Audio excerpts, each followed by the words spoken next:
Pag-usapan pa natin ang forum sa pagitan ng MMDA at rider groups kasama si Mobile Journal, Ivan Tarinque. Aba, Ivan, napakaraming dumalo ng mga motorcycle clubs. Ano? Tama ka na, Paps. Napakadami actually, multiple. No? Hindi lang isang group, hindi lang ilang riders. No? Talagang nagtipon-tipon sila para ipahayag yung kanilang mga gustong ihayag sa MMDA, Paps. Okay, bakit iminungkahi ng MMDA na bawasan na ang bike lane? No, paliitin, pakitirin. Tama ba? Actually, Paps, kasi sa Commonwealth, kanina, yung Commonwealth lang talaga yung binigyan tayo ng proposals, no? Actually, tatlong proposals nga yan. No, pero yung sa kanila, yung best options is bawasan yung bicycle lane. No, dahil masyadong malapad, no? It's around 5 meters kasi, Pops J. Okay. Yung lapad ng bicycle lane, no? Pwede daw yan tapyasan ng around 1 meter or so. At kasyang-kasya pa rin naman daw yung mga bisikleta. No, kasi yung bicycle lane na yan, Pops J, is salubungan. No? So, kasya pa rin naman daw yan kahit mabawasan yung bicycle lane na yan sa Commonwealth. Sa proposal na ito, Ivan, mababawasan na ba ang travel time? Mas bibilis ang andar ng mga motorsiklo? Tama ka dyan, Pops J. No? Kasi may isa pang proposal. No?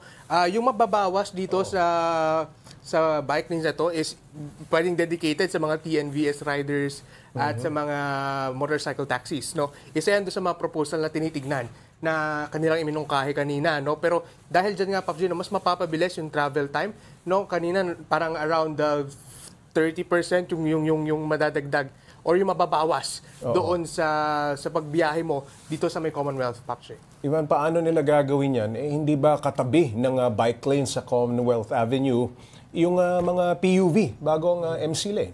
Tama ka dyan, Pops J. No? Isa rin nilagay sa na-discuss kanina dahil katabi nga nung MC lanes is mga PUV at yung mga bus. No? Kaya maraming reklamo.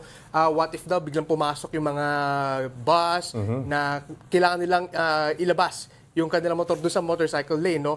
Yan yung kaninang na-discuss kanina, pero inassure naman tayo kanina ng MMDA na bawat huli, kasi yun yung kinakatakutan ng maraming riders na Pops J, mahuli ka pag lumabas ka ng motorcycle lane, no? Pero sabi naman ng MMDA, minamanual check pa rin naman daw nila.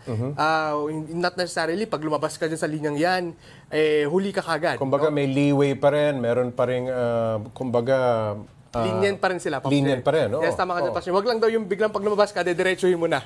No, yung kahabaan. Pero just in case, in and out, pwede pa rin. Pwede pa rin, Pops. Basta, yun nga, hindi ka magbababad sa labas ng motorcycle lane, Pops. Ano raw, Ivan, ang mangyayari sa mga siklista sakaling binawasan na ang kanilang bike lane, saan sila babiyahin yan? Actually, Pops, yun nga yung kanina, no?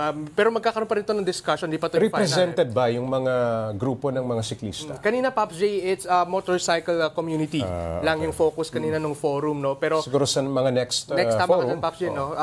In-assure naman tayo ng MMDA na in the next forum, siyempre, kailangan pa rin kasi nila hingin marinig, yung panig ng ng mga siklista. No, plus kailangan din nila i-confirm ito sa DOTR kasi Pops, ang bicycle lane is programa under ng DOTR at hindi ito hawak ng MMDA. Okay, so, Ivan, sigurado may mga aangal na siklista sa panukalang ito. Kailan naman ang schedule ng consultation doon naman sa kanilang hanay? Sa ngayon, Pops, wala pang inilalabas sa schedule ng consultation when it comes to sa mga cyclists natin. No? Okay. Actually, yun yung inaantayan natin dahil different people, different sector naman ito ng mga commuters at for sure may mga sasabihin at may mga ilalabas na hinaing din itong ating mga siklista sa ganitong usapan, Paul.